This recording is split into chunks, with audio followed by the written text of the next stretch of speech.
Where I grew up, I didn't know the term English language learner or English learner because it really wasn't a segment of the population. And I've noticed that each year that I've been teaching, I've had English learners in my classroom. Say they. Can you say it first for me? They. We've had a lot of kids come from Malaysia and other countries like our Burmese population and the Rohingya populations. Ukrainians starting to come in, due to the war situation there. This year I have a student from Brazil, a student from the Dominican Republic, a student from Cambodia, and a student from Puerto Rico. Russian speakers, Chinese, Korean, German, family from Sweden. I've had students from Israel, Egypt. The ELL population has just expanded exponentially. Luckily, there are 3 ELL teachers here who can really help meet the needs of their students. A lot of them have never been in school before because of their travels from their home country, and they come with trauma, no educational experience, and they're plopped in a classroom going, what is this? What am I supposed to do? We have almost 100 students this year. So 100 ELL students? ELL students. How many students in the school?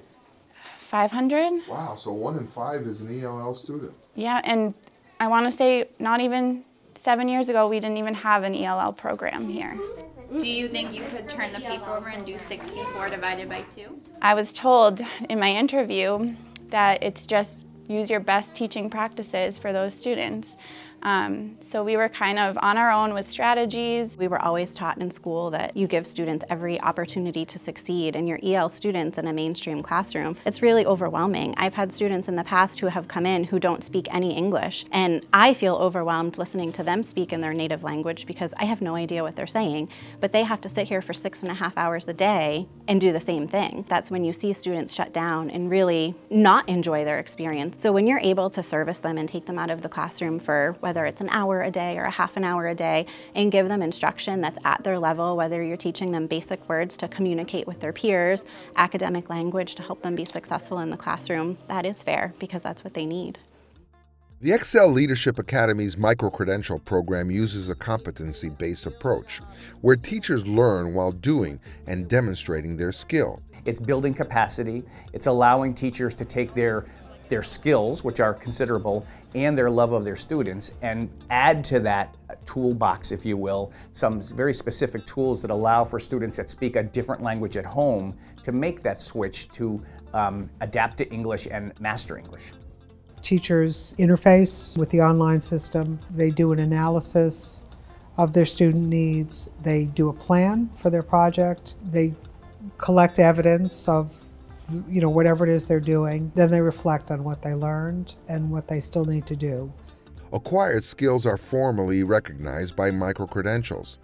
There's a lot of promise in micro-credentials, especially the way that the ExcEL Leadership Academy has designed them so that they're very much self-paced and educators can choose the micro-credentials that work best for them, and they can do it together with a group of teachers that are all striving towards the same goals. And he didn't have to fill in the gaps for what he wrote. That helped him more with the writing. Having that kind of self-directed, pick and choose approach to it is really, really helpful. ExcEL is a great program, especially for a full-time teacher. You're able to analyze what you're doing in your classroom, and then there's a section that has you develop something that will work for multilingual learners. You can look at what you're doing and see how you can change that and improve it to meet the needs of your multilingual learners. Each micro-credential, I was able to look at part of what I was doing in class and tweak it a little and make it better, and not just for multilingual learners, but Tier 3 learners, those kids that just need support. Sometimes those ELL strategies are best practices for all students. So having the ExcEL coursework really made me reflect on what I was doing and improve for all students in my class. I would say that the experience was invaluable. The different classes that I took, I felt were so relevant to what I was doing in the classroom myself, and so applicable. The different strategies that I learned were strategies that I had probably would have never thought of. The reading that we completed and the variety of textbooks that were provided really gave me strategies that I could read about and then directly go and implement in the classroom. So it was really great to have that experience.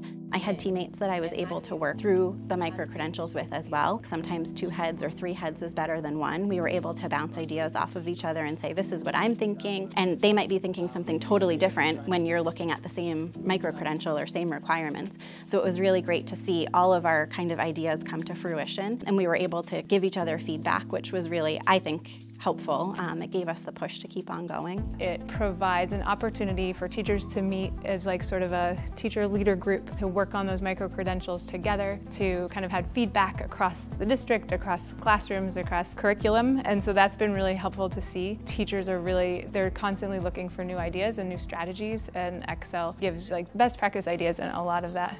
What I like about the micro-credentialing is it's really kind of at my own pace. I can tweak it and fit what works best in my classroom at the time. We're using aspects of kind of research-based and then seeing how does this apply in the classroom and really reflecting on how did that lesson go, what could I have done different, what goals could I have done, and what changes were made to better assist our ELL students as well. And I feel like I've just become a lot more open-minded and a lot more empathetic to what our students are going through.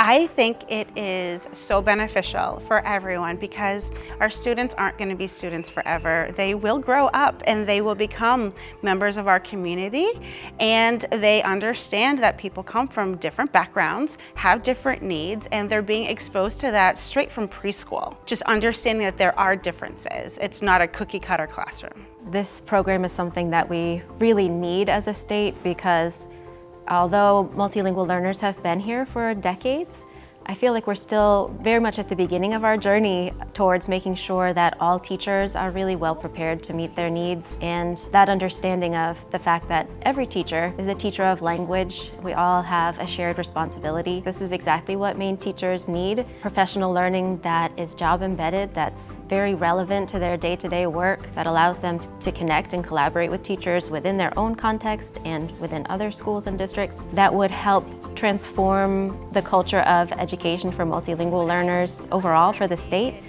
and move us from a model where the responsibility is really squarely on the shoulders of the ESOL teacher to a model where all teachers in the school understand and embrace the responsibility of making sure that we're meeting the needs of all students, including our multilingual learners.